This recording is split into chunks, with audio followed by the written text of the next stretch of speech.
Welcome to Chautauqua People. Our guests today are two long-term friends, Barbara Brady and Paul Perry. Each has served as president of the Chautauqua Property Owners Association. After being good friends for several years, exchanging dinner parties along with their spouses, they experienced a profound form of genuine sharing. Barbara donated a kidney to Paul. Paul, how did you share your news of this need to Barbara? Well, it would have been the beginning of the summer season of Chautauqua in 2022. My wife and I had just arrived in Chautauqua. I had been on dialysis for about a year and a half by that point. And someplace during that early discussion, it became apparent that I was going to need a kidney transplant. If I didn't get a live transplant, I would have to wait 5 to 8 years to get one. So if I identified a live donor, then I would be moved to the top of the list. And Barbara, what happened with you? So it was the summer of 22, and I knew Paul was on dialysis at home every night. And as I was walking down to the amphitheater, or to the hotel, I overheard Marnette talking to Jim, my husband, about Paul, and I heard her say he's on the transplant list, waiting list, and he is O positive. And I thought to myself, I'm O positive, and I thought maybe I can do something. So I was super curious about it, and I knew there was a link that Paul had through Ohio State University. And I just asked him to share that with me. I was just curious. And he did, and the process started from there. How was the process for you? This was, to me, most interesting. So after I got the link, I took a quick survey, and within 5 minutes, 10 minutes, they called me. Really? Yeah, and they said, we're very interested in talking with you some more. And they sent me, through the course of the summer, they sent me blood pressure cuff, a heart monitor. I had to take some lab work, done in Jamestown, and we just kind of step by step did that. And each time I got through it, they were like, okay, here's the next step. And the final step was going to Ohio State Medical Center for a day full of doctor appointments, interviews with the surgeon, after the nurses, dietitians, that kind of thing. And they said, if you don't hear, this was a Monday, they said, if you don't hear from us by Friday, no news is good news. And you can go ahead and call your friend and tell him that you are his donor. Did Paul know what you were doing?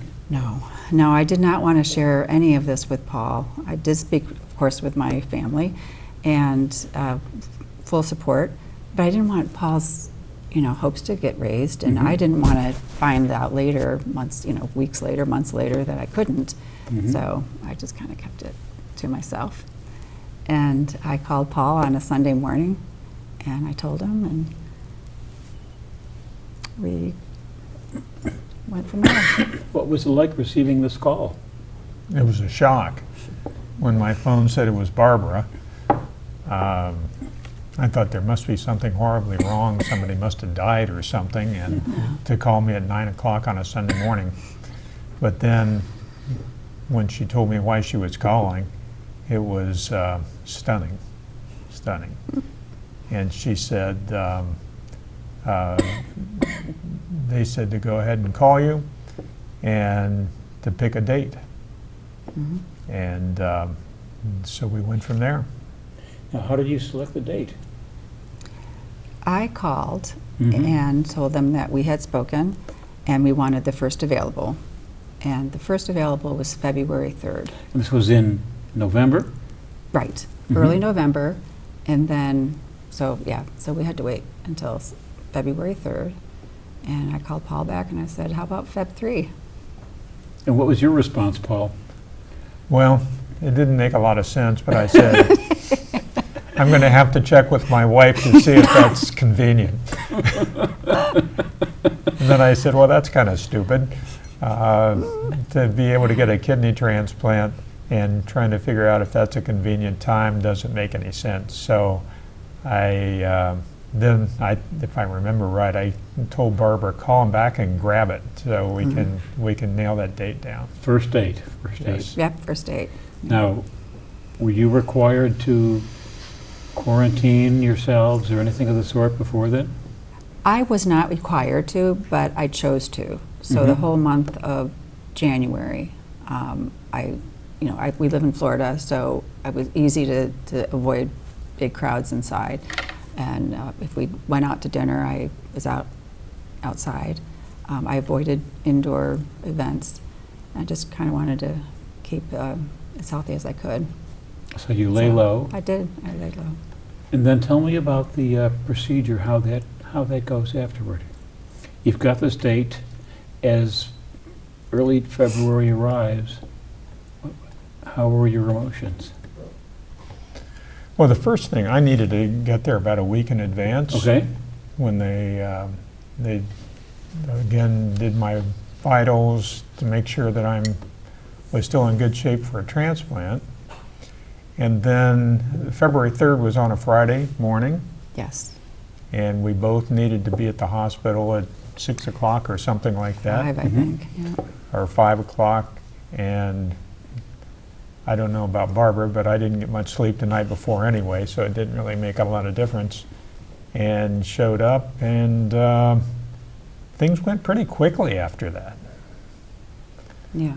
They had us Yeah. all prepped for surgery, and the next thing I know, I'm being whisked down the hall, and I guess Barbara was at the same time. And our surgery rooms were across the hall from one another. And this was on the campus then in Columbus? Yes, at the Ohio State University Medical Center. Okay. They have a transplant center there, which, interestingly enough, in April of this year, they celebrated their 14,000th 14,000. organ transplant Wow. at the transplant center. Wow. So they must have a really good track record who've done that number. They really do, and it made us feel more comfortable, I think, that they've had that much experience in transplanting. Yeah. Now, what kind of protocol were you on post-surgery? So the only protocol I was on was a renal diet where I was supposed to maintain relatively low salt and to drink a lot of water. Mm-hmm. But after the surgery, I was really pretty weak. To get up and walk from one end of the room to the other was a challenge. And the amount of water they wanted me to drink, it was like 100 ounces a day or something like that, which I didn't realize that you could even drink that much water in the course of a day. And of course, my wife, being my caretaker, would log every drink I had during the course of a day to make sure I fully got my 102 ounces that day. We gave it to you only in a measuring cup so she could cup. Yeah. Yeah, something like that. everything was in a cup, and if it was a 12-ounce beverage, 12 ounces went up, and so. But I was really very weak and very cold for some reason. But we had rented a house in Columbus, Mm-hmm. and that's where we stayed during the winter. And now Yeah. Barbara had a different experience as being a donor. Right. Right. So it was the surgery was a Friday. Mm-hmm. I got released on Monday, Mm-hmm. and I had to stay within a 2-hour drive, 2 or 3 hour drive of Ohio State, just in case, for about a week. So I stayed with my brother, who lives in Cincinnati. Mm-hmm. So he picked me up, and we drove back. He took great care of me while I was in Cincinnati. I mean, it wasn't easy the first week. I had a healthy body, and Yeah. here I was getting, invasive surgery. So, but plowed through it. Was fine. A week later, I come up, and the doctor was like, "You're doing great. Just push yourself."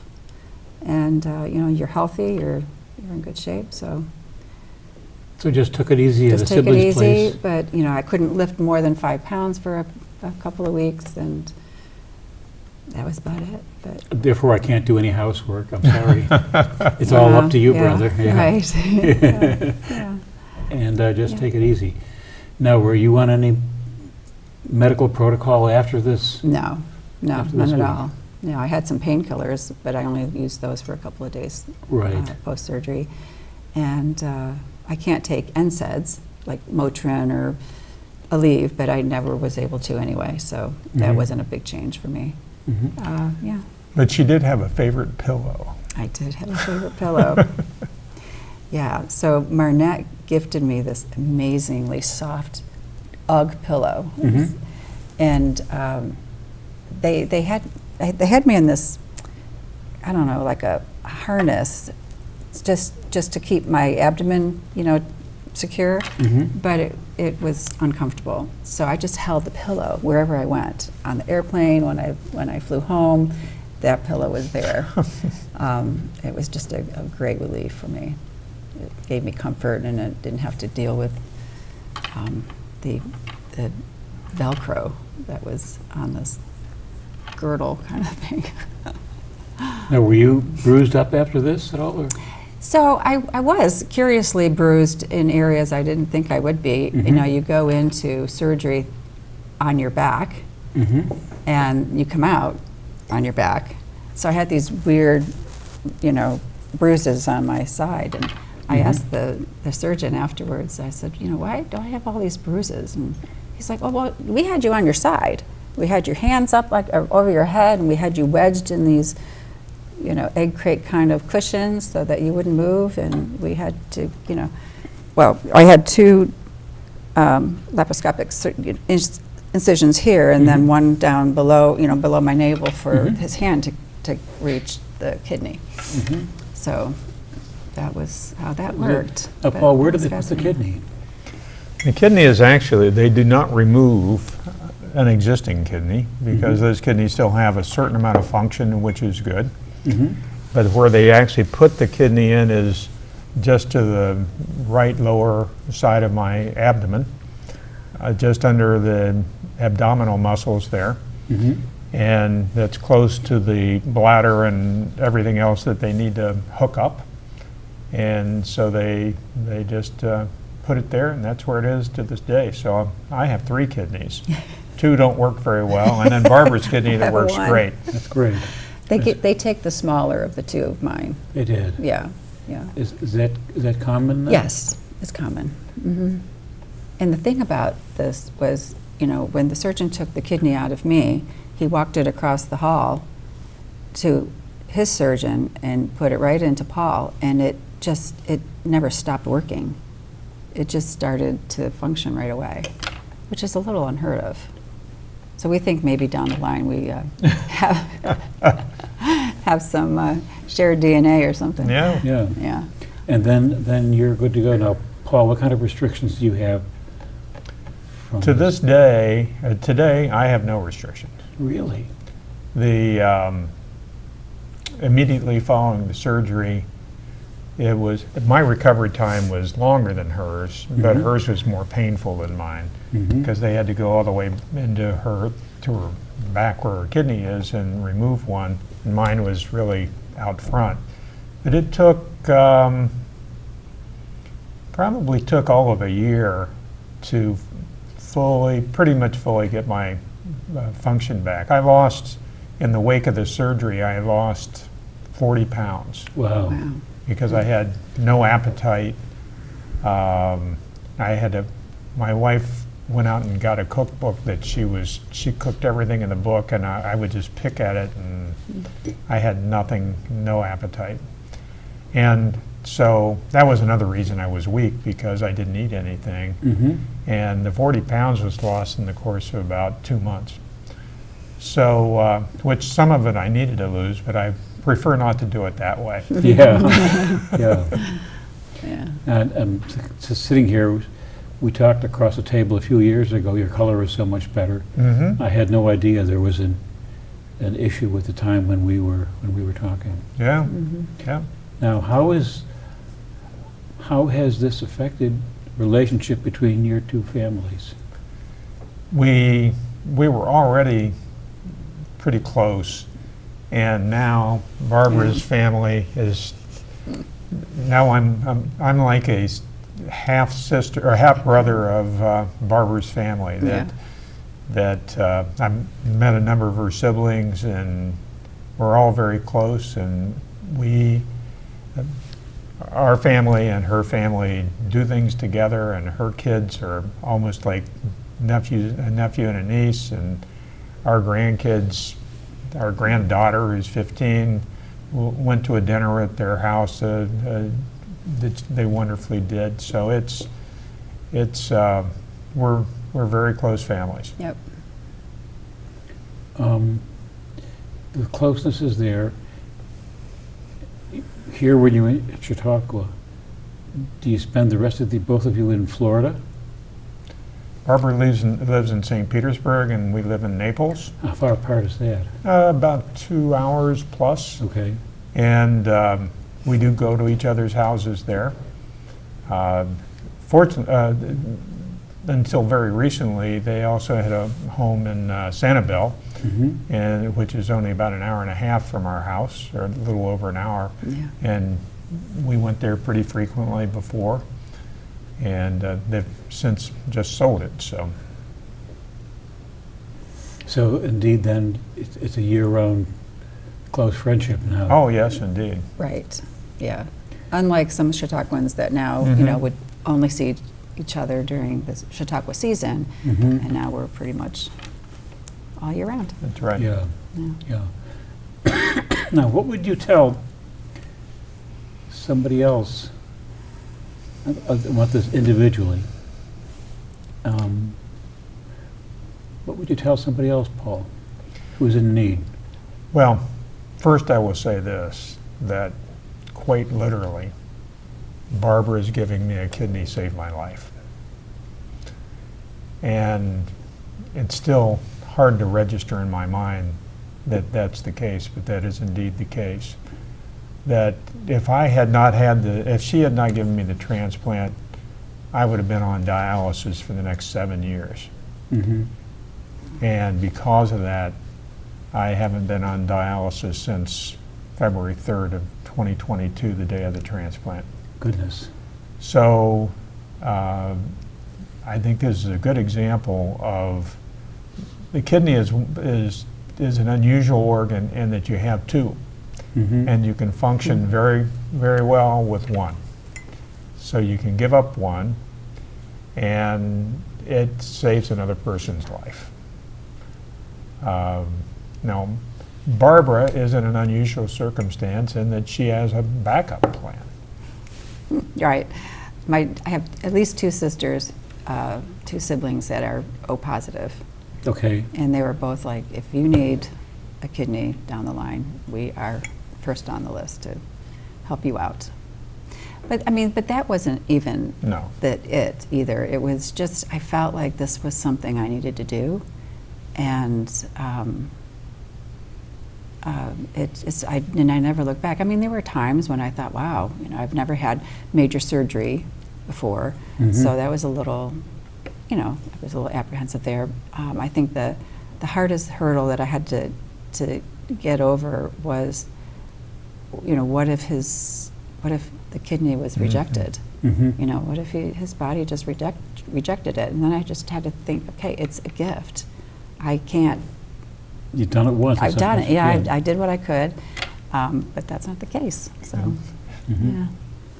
Now, when they did the analysis for you, they looked at more than just, it's a technical question, but an important one from my perspective. They looked at more than just your blood type. How many factors did they consider? Oh gosh, I had 26 vials of blood that they took in November when I went up there. It was just a list of, I'd leave that to the doctors, but yeah, there was a lot. It was not just an easy fill out this form and let's go. Yeah. They wanted to make sure, and they always gave me the assurance that if for any reason, at any time, even during this, at surgery day, if I wanted to to change my mind, I could. But I'm like, that's We're pressing not on. that's not an option for me. We're pressing on, and so it was done. Now, Yeah. what would you say to somebody who was thinking of donating? Actually, I was telling a friend recently who came to Chautauqua that I did this, and he's like, "Oh my gosh," he goes, "I could probably do something like that too." So, initially I thought, I don't want to boast that I did this, but I think it's important to share it so that other people can go, "Oh, okay, maybe this is something I can do as well." So I think that was important to me. And so you would urge somebody to Absolutely. seriously I consider mean, it. get as much information as they can. They sent me a video and a booklet on the pros and cons and what to look for and that kind of thing. So the more I researched it, the more comfortable I felt. And I mean, it's not uncommon to give kidneys, so it's, and Without my surgeon was wonderful. We have a common friend who's in the midst of being a recipient, who's basically grounded for a period of time elsewhere while this settles out.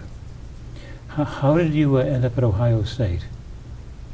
Well, that was my doing. I grew up around about 50 miles from Columbus. I went to Ohio State undergraduate and law school. Then my wife and I have moved around various times, but we ended up back in Columbus at one point, and we established a really close connection with the Ohio State Medical Center there at that time. Actually, in 2006, I had a bone marrow stem cell transplant there, and they took very good care of me there. And I continue to be treated there over the years, and felt very comfortable with their medical center there. It's really a center of excellence. We also felt comfortable going there because we knew the city, and if we were going to stay there for 3 or 4 months post-surgery, it was easier to live in a city that you know. Right. I had also interviewed at Northwestern Medical Center in Chicago and the University of Miami Medical Center in Miami, Florida, at their transplant centers, and those were all working through the system too. But Columbus was a convenient place to go, and we weren't looking forward to having to find a place to live in downtown Chicago for 3 months. So this all worked out well. Got it. Now, is the federal government insurance programs generous in supporting transplants? There's a peculiar, for whatever reason, I have no idea, but there's a peculiar circumstance where only kidney transplants are basically fully covered under the federal Medicare program. And so I think my net cost for medical services of that whole thing were maybe in the range of $2,000 or $3,000. Goodness. A lifesaver. And that included Barbara's medical expenses as well. Right. Wow. I didn't realize it'd be so generous. Yeah. And it's peculiar that we didn't talk about this before, but I'd have to explore it, that other parts are commonly transplanted, but that's the one with the most generous payment plan. We suspect there was a congressman at some point that had a kidney problem and slipped this into a bill at some place, and so it was shocking to us that it was fully covered. Have you had any, this is a nosy question, any religious revelations after going through this procedure? Not really. I mean, I guess for me, I just knew it was something I wanted to do. That's right. Yeah, and I just felt just super confident that this was going to work out. I don't think I had any, I mean, I thank the Lord that happened. Yeah. Yeah, but But indeed, here we are. Yeah, yeah. I mean, I guess looking back, I mean, it's not really religious, but looking back, you know, a couple of years ago, I decided to stop drinking. I got into better shape than I had been in a while. You know, things like that, as I look back, they were decisions that I made just for maybe this particular reason. And then they were very, very easy. Yeah. We didn't talk about this before, but how did your kids respond to this situation? Yeah, so my daughter was super excited for me. She was very, very supportive. My son as well, but afterwards he was like, I was a little worried about it. But, and my daughter was not at all worried. And she was actually thinking, well, maybe there's something I can do at some point, you know. So yeah, I think it was a good modeling situation for me and my kids. And Paul, your family probably said, Yeah, you're thankful. well, interestingly enough, leading up to letting Barbara know that I needed a transplant, the transplant centers, all three of them said, now, try to find a living donor, because first, the success rate is much higher. Mm-hmm. The residual kidney function is much better. And you go from being on a wait list of 5 to 7 years to the top of the list. And I'm not much one to ask people for a favor. So I was really torn. How do I go about asking someone, may I have your kidney? Mm-hmm. My daughter, shortly after Barbara had suggested she might be the donor, my daughter lives in Baltimore and came up to see us and said, well, why is it that you never asked me for one? And I told her that it's hard for me to do.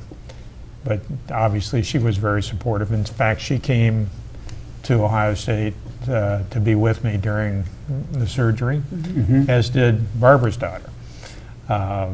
So we had a great support system there. We had Barbara's daughter and sister and my wife and daughter. And as with everything else in this whole thing, our relationships grew closer and closer as a family. Great, great. We are out of time. What else do we need to cover? Well, I just want to tell Barbara, thank you for saving my life. My pleasure. And thank you for sharing the story. Yeah. Indeed. Thank you.